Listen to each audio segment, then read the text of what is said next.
Hey everybody, Alex from SeemsGoodMagic.com here, and doing another Return to Ravnica single elimination draft. Great rare opened here, Mizium Mortars. One-sided board wipe for 6 mana. Very, very nice. What else is good in here? Stab Wound, of course. What's Power Convergence do again?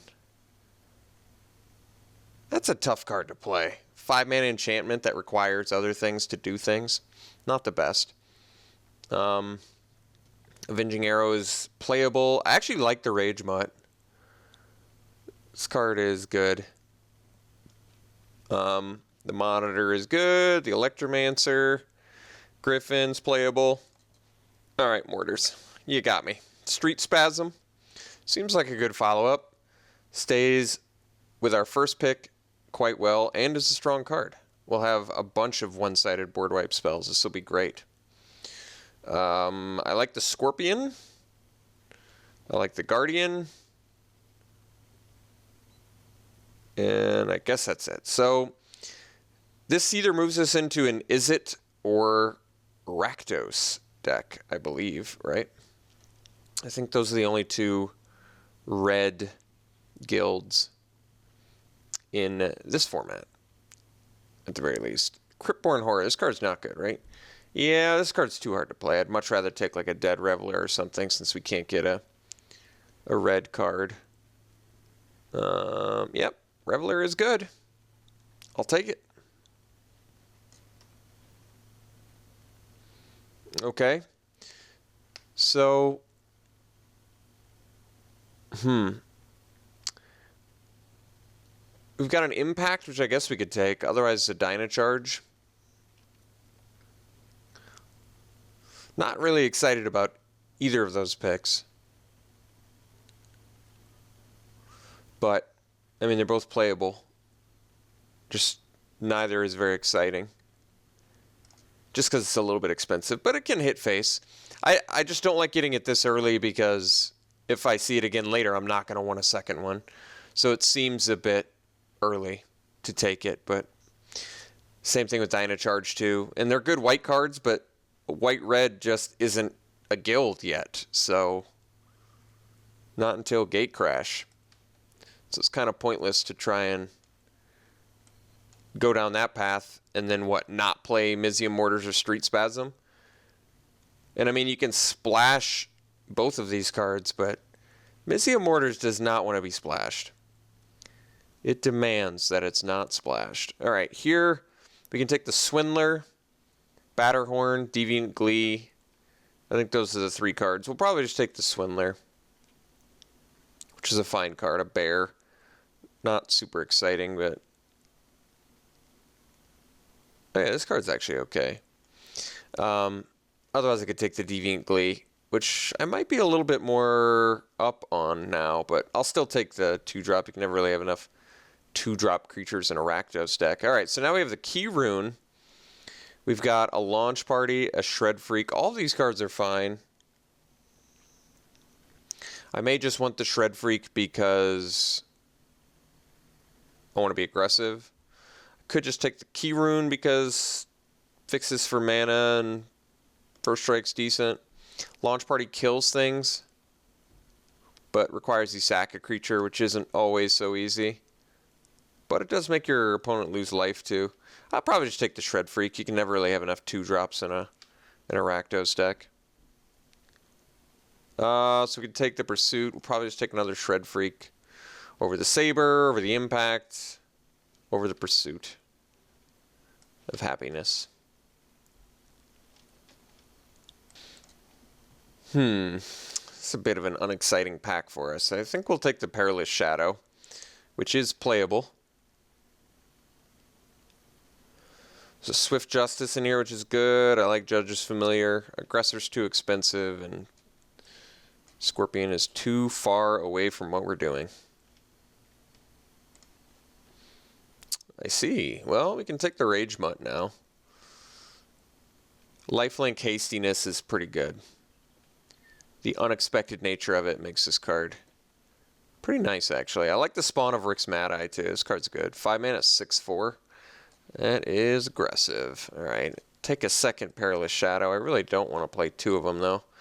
Despite that, we still have a very good pack 1 going for us here. I think I'm just going to take the red card and let them, even though it's not a playable red card, I'm just going to cut as many red cards as I can. So, like I said, we have a good start. We have powerful removal spells. We have some premium creatures. So, this deck needs some help, but we are on the right track. Alright, take the black card. Take the black card. Alright. Let's see if we can't open some Balmy Rakdos rare. Wait, Sphinx of the Chimes. Oh, this card's actually pretty good. But you need to have non-land cards with the same name, so that's pretty tough to make work. Alright, I'd probably just first pick the Frostburn Weird. I'm a huge fan of this card. And even though we're not running blue, it's still very good. Beats down effectively. Can be a little difficult on the mana base, especially in the same deck as Perilous Shadow, but I would run all the Frostburn Weirds over all the Perilous Shadows anyway, so I'm not overly concerned about it. And there's really just nothing else in this pack for us.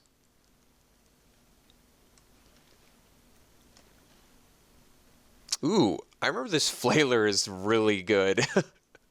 This card is really good. I'd forgotten about this card. For some reason, I actually thought it was in the next set.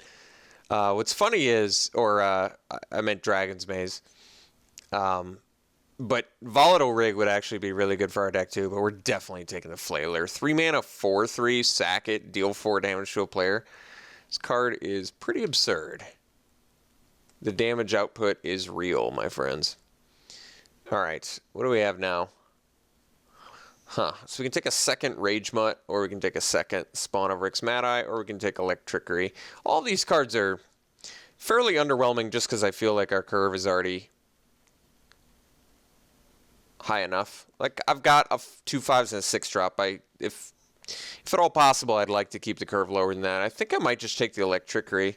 Now, granted, it's not a very exciting card, and it's most likely just going to be a sideboard thing, but there's matches where you're going to be happy you have it, and like I said, I just really don't want to have to play a deck that's got more than 2 5-drops anyway. And we probably wheel one of these. We probably wheel the Electrickery too. It's just the only card among them that I could see using could actually make the deck. So Racketeer's not super exciting. We can take the Traitorous Instinct. I mean, it tends to work really well in decks like this, so I probably just take Instinct over the Long Legs, over Racketeer. I think Instinct's just going to be in the main deck, so might as well take it. Okay, so we can take another Key Rune. We can take the Lobber Crew. I might be interested in the Shambler. Shambler is good. But what does Lobber Crew work well with? We have 1, 2, 3, 4, 5, 6. You know, Lobber Crew is looking really good, actually. We already have 6 things that untap it. Quite a few additional ones on the way, presumably. But I really do like Shambler a lot, too. And Lobber Crew can be a bit slow. Jeez. Oh, my God. Oh, my God. This pack has everything. I kind of want to take Bloodfray Giant. 4 mana, 5/4 trample is pretty... I mean, I like removal, don't get me wrong, but I don't like removal more than a 4 mana 5/4 trample. That's pretty absurd. Also, Dead Reveler and Thug in here too? Jeez. And I guess it's double red. But we're starting, I think at this point shadows are just out. I'd rather just focus on the double red spells and... God. Why does this pack have to have everything I want in it? Alright, Bloodfray Giant. This card is real strong. Let's see here. I guess another Electrickery. Unexcitingly. Crasher, I guess, even though I'm not going to play it. I don't feel like hating something. Alright, alright. Looks like we're going to have to clean up this deck in pack 3 here. Jeez. Alright. Looks like we got cut here halfway through. Got the Spawn back. Got a Racketeer back. Alright, alright. We're fine. Don't want to play this.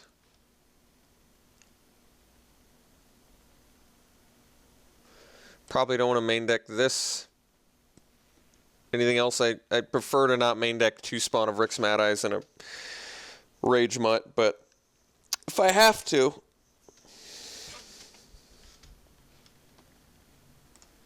we're going to let someone go ahead and have that Chronic Flooding. All right. So we only need 7 cards to make a deck. Ooh, well, Rick's Mad Eye, Augur Spree too. Jeez. Everything I want. Probably have to take the Spree. This is pretty good removal. And as good as Guildmage is, which, by the way, it's really good, especially alongside Lobber Crew, or the Roustabout, or the Deviant Glee. I mean, I'd play all of these. That's the Wait, is Overgrown Tomb worth anything? I suppose I better check that.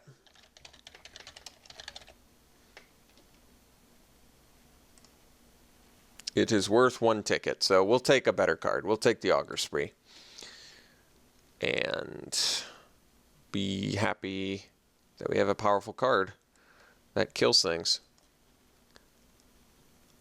Okay, we can take the Shred Freak. I might actually want the Shambler here,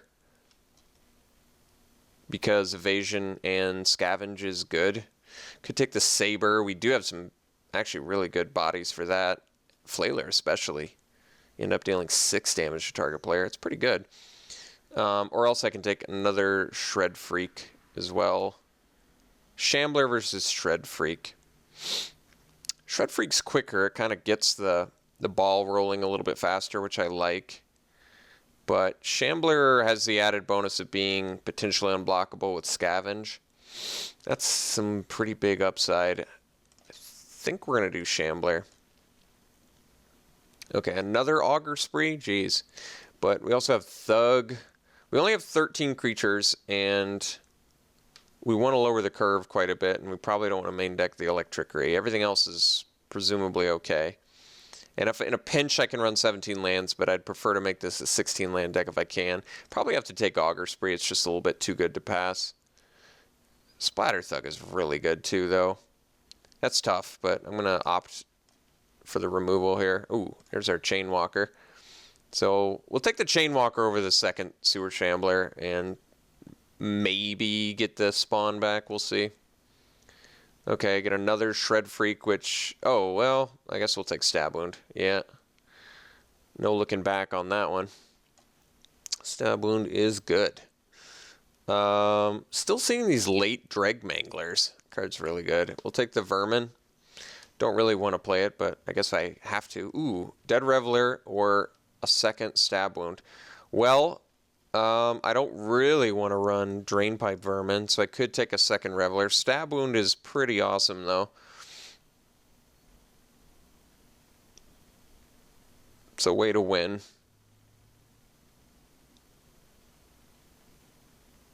Dead Reveler is so good, too.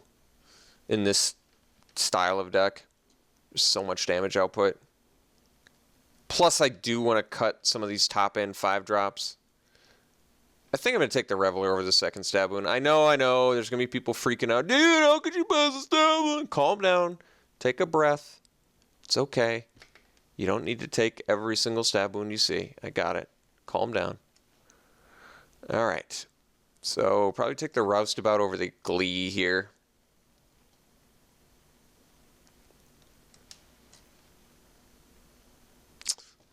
Saber. 1, 2, 3, 4, 5. That's not a creature. 4, 5, 6. I guess I'm not playing a second Racketeer, so okay. Pursuit of Flight. Which I might play, but probably not. All the spawns. I guess I could take a Batterhorn for sideboard. Ooh, well, Swindler. I like foil lands. Alright, our deck's really good. We got a lot of good things going for this deck. Good removal. Good creatures.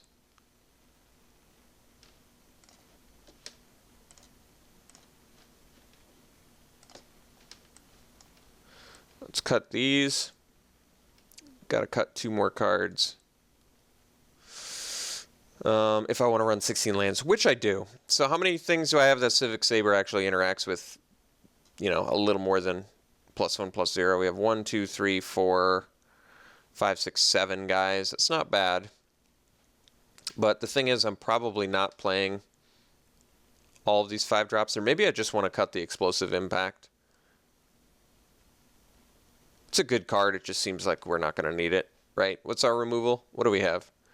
Mortars, Spree, Stab Wound, Street Spasm, Instinct. Yeah, we've got enough removal where I don't think I need the impact. And I might just cut the Saber too, although maybe I run the Saber over the Pursuit of Flight, especially considering I'm not going to have the... I'm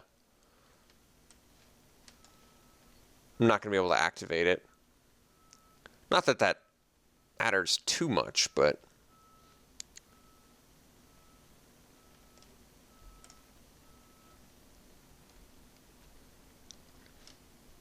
Hmm.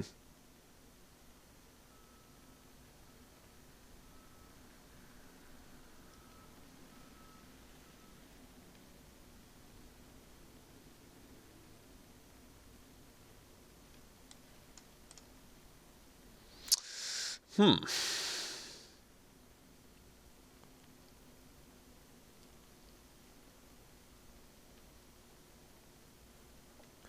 Seven creatures that work pretty well with Saber. It's not bad.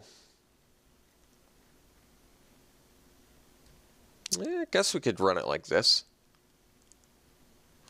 The other option is switch the Saber out for the Pursuit of Flight, but I'm kind of okay with running the Saber here. All right, let's run this. I'm down. I think the deck looks good. We have no double black, which is nice. So we can focus on the red because this is double red. These can be played as double red, so we can probably just end up doing what, like... I guess we still need black on turn 2, so how tempted am I to do 9-7, or should I still just do 8-8? It's a legit question. I need the double red for this, I need the double red for this, but that's all. I probably just do 8-8. It's only 2 actual cards that require double red, so that's not that bad. All right. I know, I passed the Stab Wound, guys. Oh my god. I passed the Stab Wound. Oh my god. How horrible, right? All right.